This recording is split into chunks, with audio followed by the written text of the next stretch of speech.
점심 맛있게 드셨습니까? 네, 졸리시죠? 네, 반찬 많이 남으니까 좀만 떠서 드시고 너무 졸립지 않도록 오후 예배 또 준비하는 것도 좋은 또 방법인 것 같습니다. 여러분 조금 눈을 번쩍 뜨시고 우리 또 예배에 또 말씀 듣도록 하겠습니다. 여러분 오늘은 고난에 대해서 한번 이야기해 보려고 합니다. 여러분 혹시 고난 좋아하십니까? 네, 고난 싫어하시죠? 당연히 아니요. 사순절에 우리가 주님의 고난에 이제 동참하기는 하지만 뭐 일부러 고난 받고 싶은 사람은 이 세상에 아무도 없을 겁니다. 인간 본성상 이 고난이라는 주제 자체가 우리에게 그렇게 썩 반가운 주제가 아니라는 거죠. 할 수만 있다면 우리가 매일 평안함과 또 기쁨과 만족 속에서 지내고 싶은 것이 우리의 솔직한 마음입니다. 그런데 여러분 살아보시니까 어떠세요? 고난이 많습니까? 아니면 기쁘고 평안한 날이 많습니까? 솔직하게 우리 한번 고백해 보시죠. 어떠세요? 뭐라고요? 네, 고난이 훨씬 더 많은 것 같습니다. 제가 그렇게 느끼는 건지 모르겠지만 살다 보면 참 힘들고 공고한 일들이 우리 가운데 훨씬 더 많은 것 같습니다. 우리 가운데 뭐 물리적으로 닥치는 고난도 있지만 이제 심리적으로 당하는 고난, 그 괴로움과 같은 모든 것들을 고난으로 분류하자면 우리 삶의 고난이 훨씬 더 많은 것 같습니다. 그렇기 때문에 우리가 이 고난이 올 때 이 고난을 하나님의 눈으로 해석하지 않으면 때로는 하나님이 우리를 왜 이렇게 괴롭히시나, 왜 이렇게 나를 가만히 두지 않나, 이렇게 그런 분으로 인식되기도 하고, 어떤 사람들이 고난의 때에 널브러져서 이제 낙심하고 쓰러져서 신앙을 잃어버리기도 합니다. 그래서 오늘 우리는 말씀을 통해 우리에게 고난이 닥칠 때 이것을 어떻게 해석하고 또 감당해야 할지를 야곱의 삶을 통해서 우리 한번 살펴보는 시간 될 수 있길 바랍니다. 먼저 이 본문에 들어가기 전에 성경이 말하는 이제 고난의 종류에 대해서 한번 5가지를 분류해 봤습니다. 첫 번째로 이제 죄에 대한 하나님의 심판으로서의 이제 고난이죠. 이러한 고난에는 여러분 하나님의 경고가 분명히 있습니다.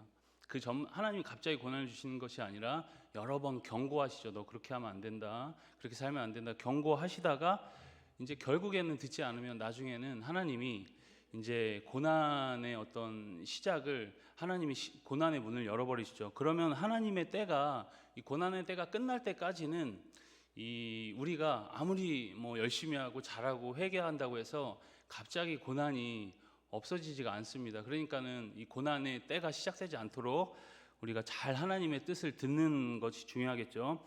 두 번째로는 이 죄에 대한 파장으로 인해서 내가 당해야 된 대속적인 고난의 측면이 있습니다. 예를 들어서 여러분 이 가정이 너무 불화스럽거나 아니면 그 집안에서 귀신을 섬기는 그런 가정들이 있죠. 뭔가 우상을 정말 다이나믹하게 섬기는 그런 가정들이 있는데 내가 예수님을 믿고 나면 이러한 분위기를 바꾸기 위해서 내가 당해야 되는 그런 고난이 분명 존재합니다. 제가 대학 다닐 때 이제 여자 후배들이 몇몇이 와서 이제 여러 가지를 저한테 상담한 적이 있습니다. 자꾸 귀신이 보인다는 거죠. 신학교 후배입니다. 기독교 과로 다 온 친구들이 예수님 믿고 사명 감당하겠다고 신학과에 온 친구들인데 자꾸 귀신을 본다는 거예요. 눈을 감으면 자꾸 눈을 감아도 목 매달고 귀신이 자꾸 자기를 쳐다본다는 거죠. 그런 이야기들. 그리고 뭐 여러 가지 귀신이 자꾸 눈에 보인다. 이제 그런 고백을 하는 친구들이 있었습니다. 그런데 이 얘기를 하다 보면 공통적인 사건이 있어요. 그 가정 안에 분명 그 부모님이나 그 조상 중에 누가 무당을 했었거나 그리고 어떤 신당을 차려놓고 우상을 굉장히 열심히 섬겼거나 이제 그런 가정 속에서 이제 자란 이제 친구들이 간혹 그런 이 어려움, 예수님을 믿어도 그런 자꾸 죄의 파장 때문에 여러 어려움들을 당하기도 하는 것이죠. 이것이 여러분 대속적 고난의 측면이 있는 겁니다. 세 번째로는 진정한 회개와 신앙에 따른 이 자연스러운 고난도 있습니다. 팔복에 보면 의를 위하여 박해받는 자는 복이 있다고 말씀하시죠. 그래서 예수님을 믿으면 자연스럽게 당하는 고난들이 분명히 있습니다. 그리고 보다 더 큰 악을 막기 위해서 하나님께서 경고의 작업으로서 하는 그런 고난도 분명히 있는 것이죠. 정화하기 위해서. 그리고 마지막으로 그리스도를 닮기 위해서 하나님이 좀 높은 차원에서 주는 고난들이 있습니다. 애매한 고난이죠. 욥이 당했던 고난과 같은 것들이 바로 그러한 고난입니다. 이 5가지를 한번 정리해 봤습니다. 그렇다면 오늘 이 야곱이 당한 고난은 어떤 고난일까? 우리가 한번 말씀을 들으시면서 어떤 고난이 들어가는지, 혹시 그리고 여러분들이 고난을 당하고 있다면, 여러분들이 또 고난을 겪었다면 그 고난은 어디에 속하는지 한번 생각해 보면서 들으시면 좋을 것 같습니다. 여러분, 오늘 우리가 읽은 본문에는 이 야곱이라는 아주 유명한 사람이 등장하죠. 그럼 고난 하면은 야곱을 빼놓을 수가 없습니다. 그래서 찬양 중에도 내 고생하는 것 옛 야곱이, 여러분 아시죠? 이 찬양? 내 고생하는 건 옛 야곱이. 그러니까 고생의 대표적 인물이 바로 야곱이죠. 야곱은 많은 세월 고난과 함께했습니다. 야곱은 이삭의 이제 쌍둥이 둘째 아들로 태어나죠. 어느 날 야곱이 이 장자권에 대한 욕심으로 어리숙한 형의 장자권을 팥죽 한 그릇으로 이제 빼앗은 거죠. 화가 난 형을 피해서 이 야곱이 삼촌 라반의 집으로 도망가면서부터 이제 그의 삶의 고난이 시작이 됩니다. 그곳에서 이제 어떤 일이 있었죠? 밧다나람 삼촌 집에서 야곱보다 이제 한 수 위였던 외삼촌을 만나서 외삼촌 라반은 야곱에게 굉장히 많은 일을 시키죠. 공짜로 어떻게 보면. 그러니까 야곱을 훈련시키기에 아주 특화된 한 수 위에 이제 사람이 바로 이 야곱의 외삼촌 라반이었던 것입니다. 야곱을 거의 노예처럼 부립니다. 그래도 사랑하는 여인 이 라반의 딸 라헬이 옆에 있었기 때문에 그 인고의 세월을 버틸 수 있지 않았을까. 라헬을 아내로 달라는 약속과 함께 이 야곱의 눈칫밥 7년이 시작이 됩니다. 처음 7년은 그냥 조건 없이 이 삼촌의 일을 돕기로 약속을 하죠.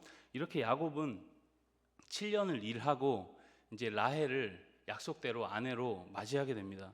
그런데 첫날 밤 잠을 자고 일어났는데 눈을 떠보니까 누가 있었죠? 야곱이 사랑했던 라헬이 아니라 그의 언니 레아가 이제 야곱 침소에 들어와서 야곱과 함께 자는 거죠. 야곱이 이제 그 언니와 하룻밤을 보냅니다. 그러니까 여러분 눈을 딱 떴을 때 얼마나 놀랐을까요? 굉장히 놀랐겠죠. 여러분들은 이런 상황이면 어떻게 하겠습니까? 자다가 일어났는데 딴 사람이 옆에 있다. 그럼 어떠시겠어요? 네, 더 좋다고요? 여러분 너무 좋아하시는 그런 표정이신데 어쨌든 여러분 어떻습니까? 그래도 사랑하는 사람은 한 번도 살아보지도 않고 딴 여자가 옆에 누워 있으니까 굉장히 여러분 놀랐겠죠. 깜짝 놀랐지만 야곱은 정신 차리고 삼촌에게 말합니다. 삼촌, 왜 이러십니까? 왜 저를 속였습니까? 삼촌은 이러저러한 이유를 대면서 야곱이 7년을 더 일하도록 합니다. 여러 이야기가 있지만 우리가 다 생략하고 후에 이래저래 야곱은 아내를 4명이나 맞이합니다. 여러분 4명, 아내가 4명. 여러분 어떻습니까? 아내가 4명. 남자분들 어떠세요? 아내가 4명. 여러분 좋아하실 분도 있겠지만 여러분 한 명도 어떠세요? 예? 저는 잘 모르겠는데 한 명은 어떠세요? 한 명도 쉽지가 않습니다. 아까 우리 밥 먹는데 김은성 집사님이 자꾸 포기하라고 하는데 뭘 포기하라고 하는지 자꾸 포기하세요 하는데 자 포기하라고 하는데 뭘 포기하라고 하는지 잘 모르고 이제 이해는 못했는데 자꾸 포기하라 그래서 여러분 어떠세요? 한 명도 쉽지 않은데 어쨌든 4명의 아내를 얻습니다. 부러워하는 분들도 있겠지만 여러분 아내가 많으니까 얼마나 여러분 힘들었겠습니까? 야곱이 그 아내들 사이에서 굉장히 많은 고통을 받습니다. 한 명도 어려운데 4명이었으니까 야곱이 아내들 등살에 거의 막 실신할 지경이었습니다. 야곱은 이렇게 20년을 그곳에서 이제 산전, 수전, 공중전을 다 겪는 거죠. 창세기 31장 40절에도 야곱이 이렇게 고백합니다. 내가 이와 같이 낮에는 더위와 밤에는 추위를 무릅쓰고 눈붙일 겨를도 없이 지냈다. 여러분 눈붙일 겨를도 없이 지냈다니까 여러분 얼마나 힘들었겠습니까? 성경에 다 쓰여져 있지 않은 고난까지 다 하면 얼마나 많은 고난과 역경이 야곱에게 있었을까요? 얼마나 많은 세월 눈물과 고난의 시간을 보냈을까? 그곳에서 여러분 20년이 지났고 이제 야곱은 11번째 아들인 요셉을 낳은 후에 원래 살던 곳으로 돌아가려고 합니다. 야곱이 20년 전에 형을 피해서 이곳으로 이제 도망오는 중에 한 곳에서 돌베개를 베고 자다가 꿈에 천사가 사닥다리와 그 위에 계신 꿈에서 이제 사닥다리와 그 위에 계신 하나님, 여호와 하나님 만나게 되죠. 그리고 그곳에서 하나님은 야곱과 아주 중요한 언약을 세우십니다.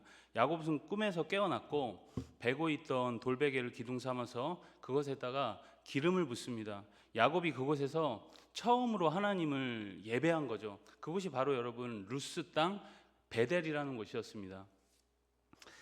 여러분, 하나님께서는 이곳에서 이제 야곱에게 아주 중요한 약속을 해주시죠. 우리 창세기 28장 15절의 말씀을 우리 화면으로 함께 같이 읽겠습니다. 창세기 28장 15절.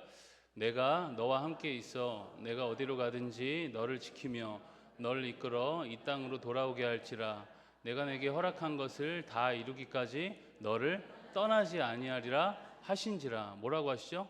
함께 있어서 너를 다시 이곳으로, 베델 땅 이곳으로 돌아오게 하고 내가 너를 내가 이루고자 하는 것을 이룰 때까지 떠나지 않겠다.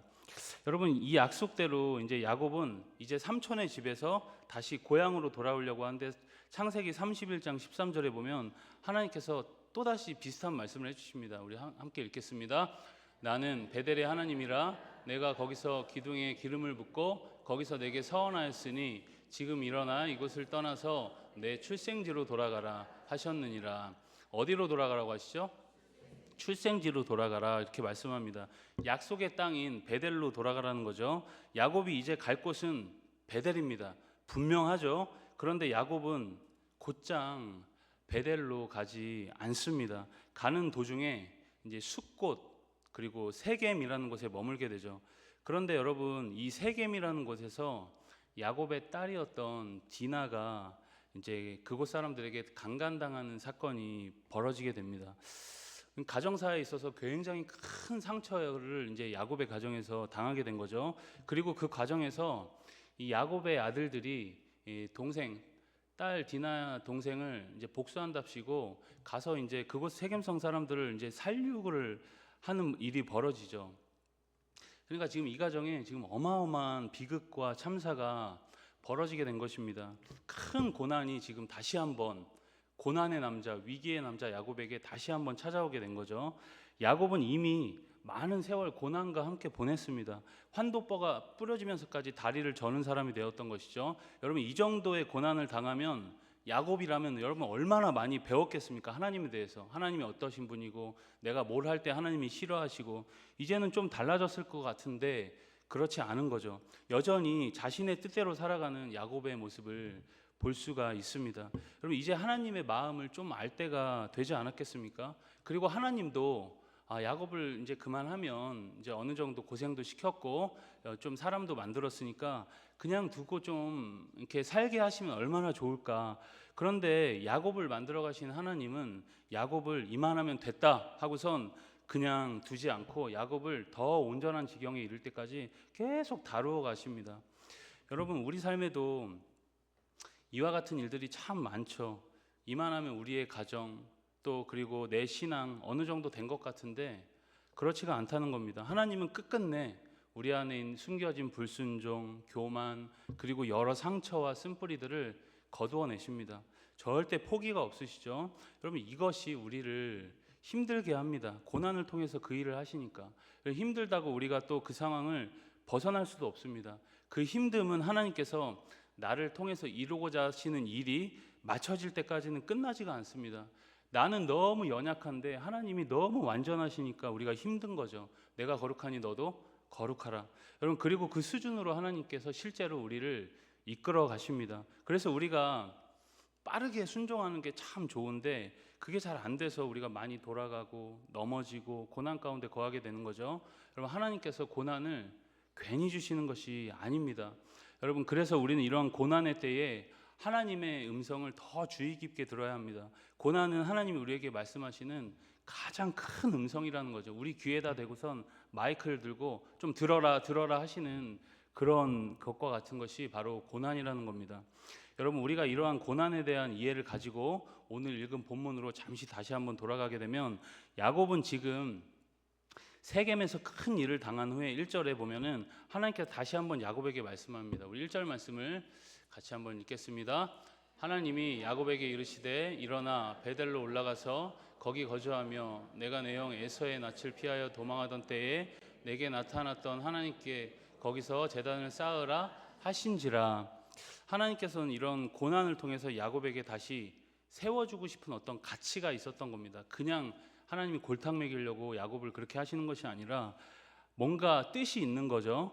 여러분, 그게 무엇이냐? 바로 이 야곱의 사명을 다시금 세워주고 싶었던 것입니다.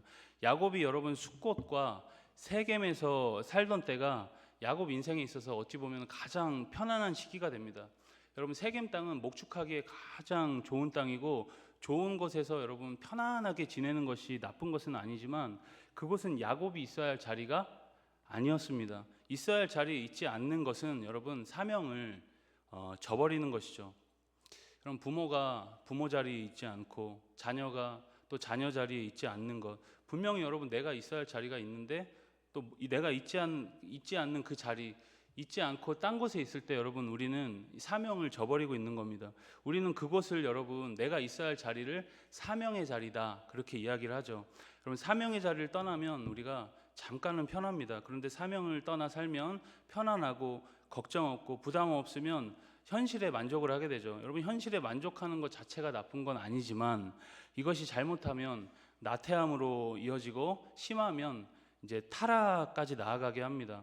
야곱이 오랜 시간 여러분 이 세겜이라는 곳에 살면서 그런 상태가 되어버렸던 것이죠.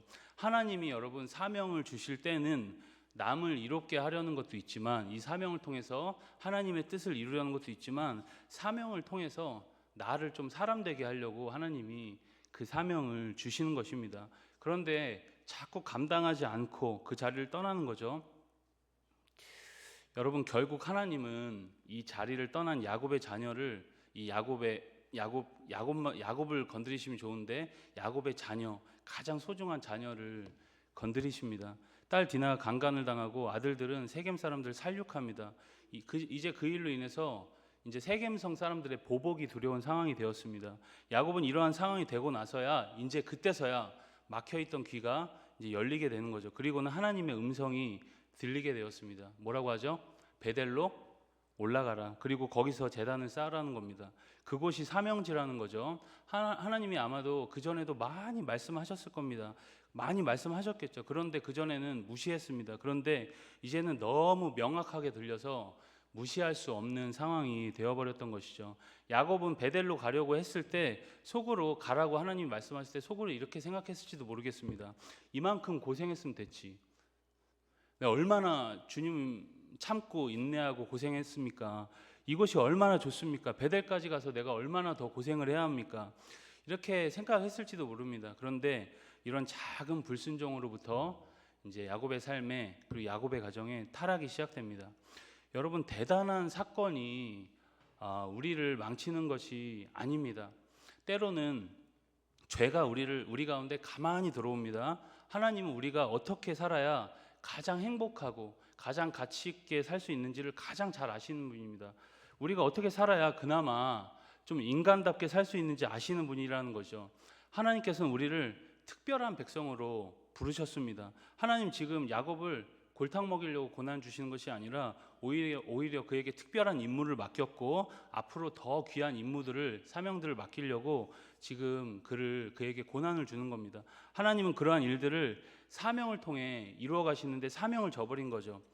여러분, 사명을 통해서 하나님께서 야곱 삶에 이루고자 하는 분명한 목적이 있었던 것입니다. 그런데 야곱은 사명의 땅으로 가지 않았습니다. 여러분, 복 받는 비결이 뭔지 아십니까? 복을 달라 한다고 되는 게 아니라 사명의 자리에 있으면 여러분 복은 알아서 따라옵니다. 여러분, 내가 사명의 자리에서 주의 일을 감당하면 여러분 따라오는 것이 복이라는 것이죠. 그래서 여러분 사명 감당하는 것이 참 중요합니다. 내가 있어야 할 곳에 있는 것. 그런데 세겜은 하나님이 말씀하신 사명의 땅이 아니었다는 거죠. 사명의 땅이 아닌 곳에서 잘 먹고 잘 사니까 하나님이 고난을 주시는 거지, 잘 먹고 잘 산다고 그냥 하나님 배 아프다고 고난 주시는 것이 아니라는 겁니다. 하나님은 우리에게 여러분 복 주시기를 원하는 분입니다. 그 복에 합당한 사람을 만들기 위해서 때로는 우리 삶에 고난을 주시는 겁니다. 여러분, 이해가 되지 않죠? 그런데 여러분, 고난을 다 당하고 나면 그제서야 그때 하나님 손길이 있었구나. 그러면서 이해가 되는 거죠. 그리고 고난을 당하는 이제 강도를 보면은 내가 얼마나 진짜 고래 심줄같이 막 그렇게 뻗팅기고 막 그냥 하나님 앞에 불순종하고 그 강도가 얼마나 셌는지를 고난의 강도를 보면 우리가 알 수 있다는 겁니다. 하나님은 몇 번이나 여러분 좋게 처음엔 말씀하십니다. 그러나 듣지 않습니다. 그리고 듣고도 내가 원하는 대로 살아갑니다. 사명이고 뭐고 다 내팽개치고 자신이 원하는 목적에 따라 살아갑니다. 그러면 결국에는 하나님이 들으실 수밖에 없도록 세게 말씀할 수밖에 없다는 거죠. 여러분들에게 사명의 자리는 어디입니까? 지금 있는 자리가 그 자리가 맞습니까? 그리고 그 사명의 자리에서 여러분 최선을 다해서 충성하고 계십니까? 여러분 사명의 자리는 우리 삶에서 각각 다 다를 것입니다. 내게 맡겨진 가정, 또 기도의 자리, 직장과 나의 친구들, 내게 맡겨진 다음 세대 아이들, 또 선교지가 될 수도 있겠죠. 혹시 내가 현재 머무른 곳이 세겜은 아닌지 다시 한번 돌아보시면서 사명의 자리로 나아가는 축복이 여러분들에게 있길 간절히 바랍니다. 두 번째로는 하나님께서 고난을 통해 세워주신 중요한 가치가 믿음과 신앙이라는 겁니다.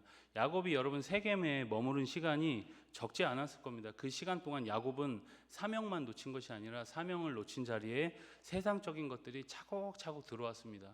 우리 2절 말씀도 같이 함께 읽겠습니다. 야곱이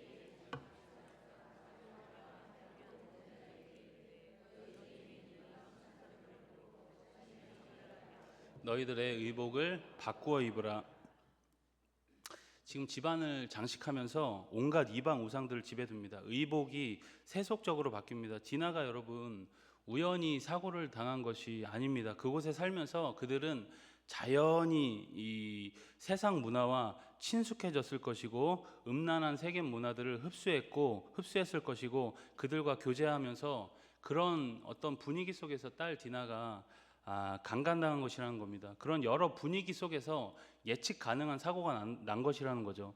이렇게 여러분 세겜에서의 야곱 가족들은 이 정체성을 다 그리스도인 또는 하나님의 자녀, 하나님의 선택받은 민족이라는 그런 정체성을 다 잃어버리고 구별 없이 살아갔을 것입니다. 그리고 이방 문화에 젖어 사는 야곱의 가족을 하나님은 더 지켜볼 수 없었던 것이죠. 참 마음 아픈 가족 사이의 비극이지만 그럼에도 이런 사건을 통해서 하나님은 지금 야곱 가족에게 큰 음성으로 말씀하고 계신 겁니다. 여러분 우리는 이방 문화 사랑하는 것을 너무 쉽게 여기죠. 그 문화들 속에는 세상의 가치관과 멘탈리티가 들어 있습니다. 여러분 술이 나쁜 걸까요? 좋은 걸까요? 네, 대답을 한번 해보십시오. 술이 나쁜 겁니까? 좋은 겁니까? 네, 저는 가치 중립적이라고 생각합니다. 술 자체가 나쁜 것은 아니라고 생각합니다. 소유리 문답에도 보면 하나님이 지으신 모든 것이 선하다. 그러니까 술을 여러분 좋게만 사용할 수 있다면 술 자체가 나쁜 거라고 할 수 없겠죠. 디모데에게 포도주를 조금씩 쓰라 바울도 그렇게 얘기했으니까 술 자체가 나쁜 것은 아닙니다. 술 속에 마귀가 들어있는 것은 아니기 때문에 그렇다고 여러분 술 마시란 말 아닙니다. 여러분 술 마셔도 된다 그런 말 아니고 술로 인해서 이제 따라오는 방탕과 그리고 이방 문화가 문제라는 거죠. 여러분 술이 술로 안 끝나죠. 술로 막혀있던 여러분 관계가 풀어지고 대화가 끊겼던 가정의 대화가 회복되면 그 자체로 술 자체가 나쁜 것은 저는 아니라고 생각합니다. 또 이상한 목사다 그렇게 여러분 하지 마시고 저는 그렇게 생각한다는 거예요. 근데 술이 술로 안 끝난다는 거죠. 보통 그렇게 끝나지가 않습니다. 그래서 사탄이 이 술로 사람을 많이 망가뜨리죠. 세속적이고 방탕하게 살도록 사탄이 가장 많이 사용하는 도구가 바로 술 같습니다.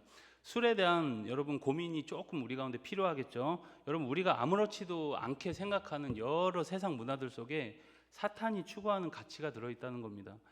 여러분 저는 교회 다니는 사람들 중에서도 이 카톡으로 여러분 카톡으로 뭐 하세요?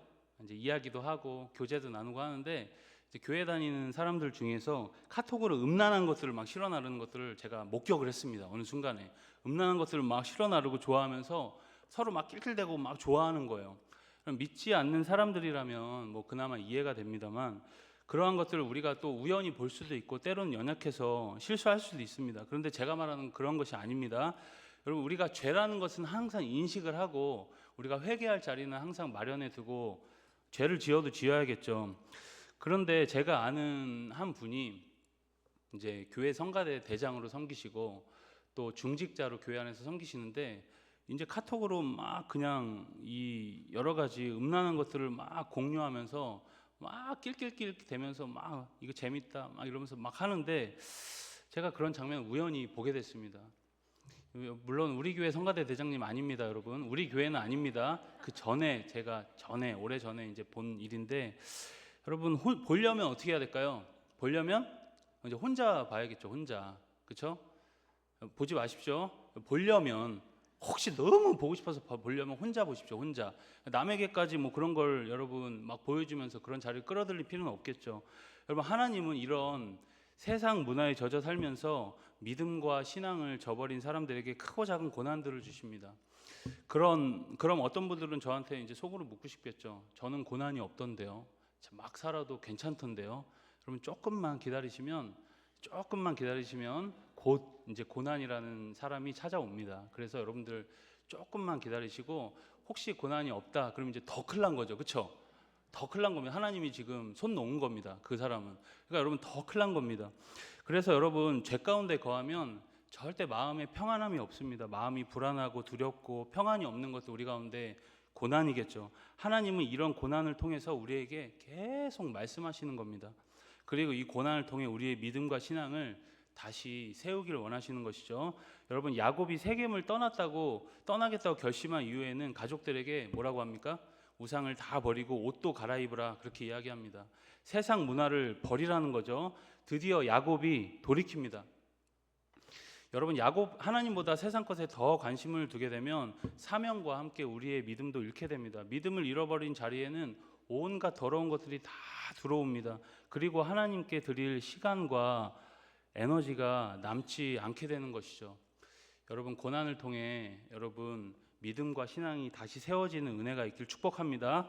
그럼 마지막 세 번째로 고난이 세우는 세 번째 가치는 바로 예배입니다. 우리 3절의 말씀을 같이 함께 읽겠습니다.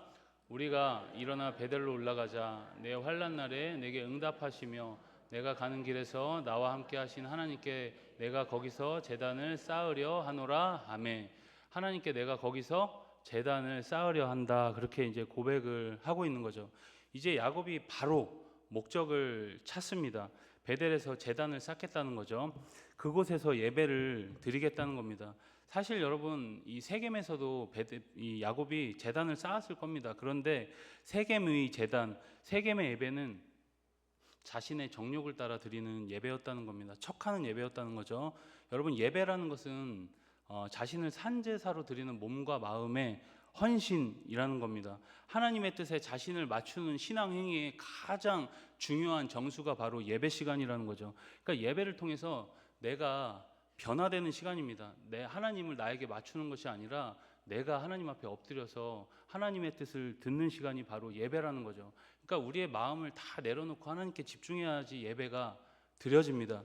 여러분 그런데 하나님의 뜻에 이 야곱은 맞추지 않고 이제 자기 정욕에 따라 예배를 드렸다는 거죠. 하나님의 뜻에는 전혀 관심이 없었다는 겁니다. 주님께 관심이 없는데 여러분 예배 드리는 것이 가능할까요? 가능할까요, 여러분? 앉아 있는 것은 가능하지만 우리의 마음 없이 중심 없이 하나님 앞에 예배 드리는 것은 여러분 가능하지가 않다는 겁니다. 그런데 우리는 주님께 관심 없어도 예배를 어쨌든 드리죠. 그런데 이런 예배는 하나님께서 받을 수 없는 예배다라는 겁니다. 여러분 공예배로부터 자연스럽게 삶의 예배로 우리의 삶이 이어집니다. 그러니까 여러분 우리가 공예배를 잘 드려야 삶에서도 성공할 수 있겠죠. 지금 내가 드리는 예배의 태도, 지금 내가 드리는 예배의 자세가 내 삶의 자세다라고 여러분 생각하면 정확합니다.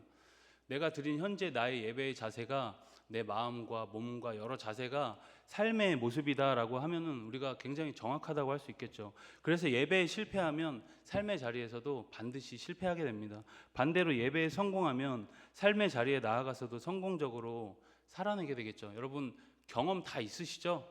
저도 경험 있는 걸 얘기하는 겁니다. 예배를 막 드리니까 삶에서도 막 살게 된다는 겁니다. 여러분 최선을 다해서 예배 드리면 삶에서도 최선을 다해서 살아갑니다. 그리고 여러분 삶의 자리에 나아가서 열심히 또 이 공예배에서 받은 은혜를 가지고 애쓰고 힘쓰고 막 힘써서 삶의 예배에 성공하고 오면은 자연스럽게 이 공예배에 오자마자 여러분 은혜가 된다는 겁니다. 하나님 주신 은혜가 있다는 거죠. 이렇게 여러분 공예배와 삶의 예배는 밀접하게 연관이 되어 있습니다. 그런데 야곱은 이러한 예배가 다 무너졌다는 거죠. 특별히 여러분 삶의 예배가 급격히 무너졌겠죠. 순종함이 없는 예배, 마음이 없는 예배. 하나님은 야곱이 세겜에서 많은 재단을 쌓았어도 그것을 전혀 기뻐하지 않으셨습니다. 하나님은 여러분 우리가 참 예배자로 살아가길 원하십니다. 여러분 우리가 오늘 다시금 우리의 예배의 습관과 우리의 마음 그리고 우리 삶의 모든 걸음들을 돌아보면서 참 예배자로서 어울리는 삶을 살고 있는지 여러분 체크해보는 그런 시간이 될 수 있길 축복합니다. 여러분 고난이 바로 우리 예배를 바로 세워줍니다. 고난을 당하고 나면 하나님의 뜻에 납작 엎드리게 되죠. 그간 들리지 않았던 말씀들이 들려옵니다. 여러분 우리의 예배를 재점검해 보시길 축복합니다. 여러분 말씀을 마무리하겠습니다. 여러분 하나님이 우리에게 고난을 주시는 것은 우리를 사랑하기 때문입니다. 그리고 우리를 절대 포기하지 않기 때문에 고난을 주시는 거죠. 그러니까 여러분 고난 당할 때에 우리가 주의 음성을 들을 수 있길 바랍니다. 여러분 고난을 잘 거치면 우리가 많은 것을 배우게 됩니다.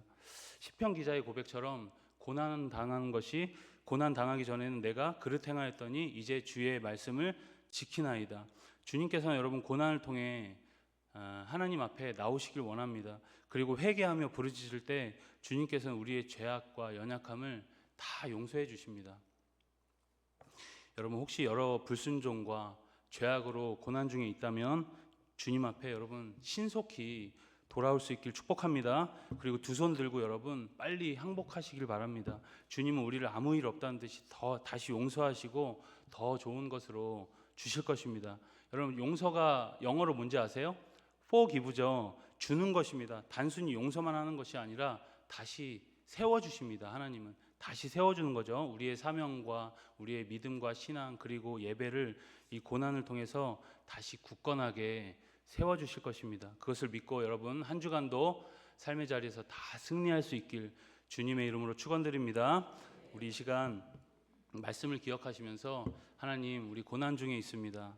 또 괴로움 중에 있습니다. 하나님 이 시간을 통해서 우리가 많은 것을 얻고 배우고 주님의 뜻을 기억하는 시간 될 수 있도록 도와주시옵소서. 하나님 할 수만 있다면 속히 이 고난이 빨리 끝나게 하시고 고난 앞에 하나님 우리가 다시금 겸손케 하여 주시옵소서. 우리 주의 이름 부르며 함께 기도하겠습니다.